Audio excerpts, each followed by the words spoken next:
I used to think that love was like a Minecraft world. You find a spot, you put in the work, you build a foundation, and eventually you have something that stands the test of time. But lately, it feels like we're all playing on a server that's about to reset every 5 days. I want to tell you something I've never really said out loud. A few months ago, I met someone, and for a little while, I thought it was going somewhere real.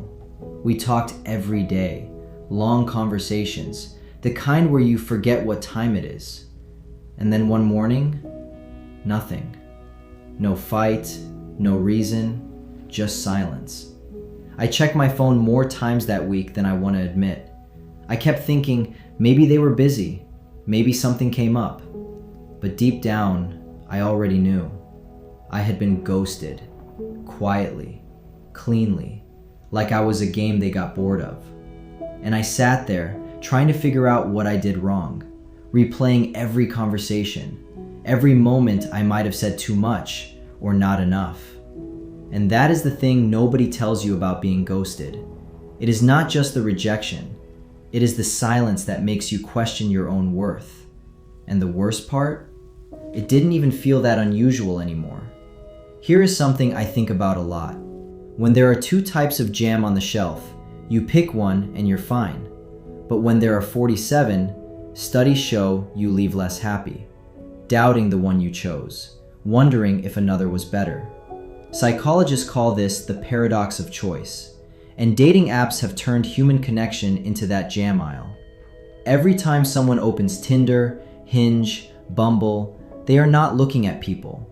They are scrolling options. Our brains start treating people like products. We stop asking, is this person good, and start asking, is there someone better one swipe away?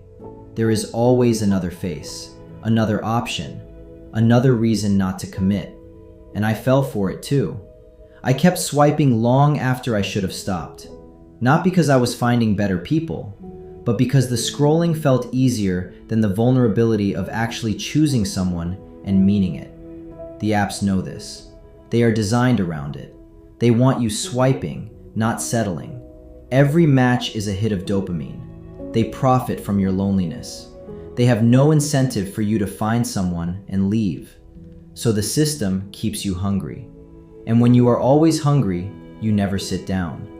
I have ended things with good people because I told myself something better was out there. And then I'd be alone at 2 a.m, wondering why nothing ever felt like enough. That was not the app's fault. That was mine. But the apps built the environment that made it easy to run. You end up in situationships, half in, half out. Nobody brave enough to say what they actually want. I have been on both sides of that. I have been the one waiting, and I have been the one who never fully showed up. Both hurt in different ways. I think what broke me the most was realizing I had started protecting myself by never fully arriving. Never texting first twice in a row. Never saying how I actually felt. Treating vulnerability like a weakness instead of what it actually is. The only real way to connect with another person. I built walls and called it standards. I pulled back and called it boundaries. But really, I was just scared. Scared that if I showed someone the full version of me, they would do what everyone else did. Leave. Reset. Move on.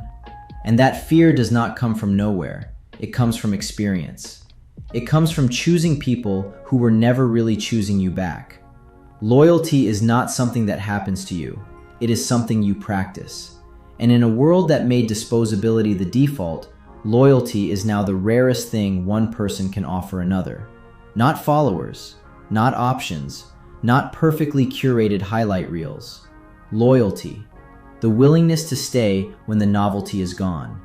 To choose someone on a Tuesday when you could be swiping on 1,000 others, but you just do not want to. I am still learning what that looks like. I am not going to pretend I have it figured out. But I know that every time I have run from something real, I regretted it. And every time I stayed through the uncomfortable part, I grew. Loyalty is the new currency, and most people are spending it wrong. Before you can be loyal to another person, you have to be loyal to yourself first. That means being honest about what you actually want. Not performing okayness when you are not okay. Not shrinking yourself to fit into someone's half commitment. You are allowed to want something real. You are allowed to say, "This is not enough for me," and mean it. Not because the right person is definitely coming. I cannot promise that.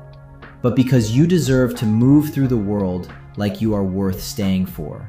Because you are. If this hits something in you, stay a while. Leave a comment. Tell me your ghost story. Tell me about the person you waited on too long. I read them all.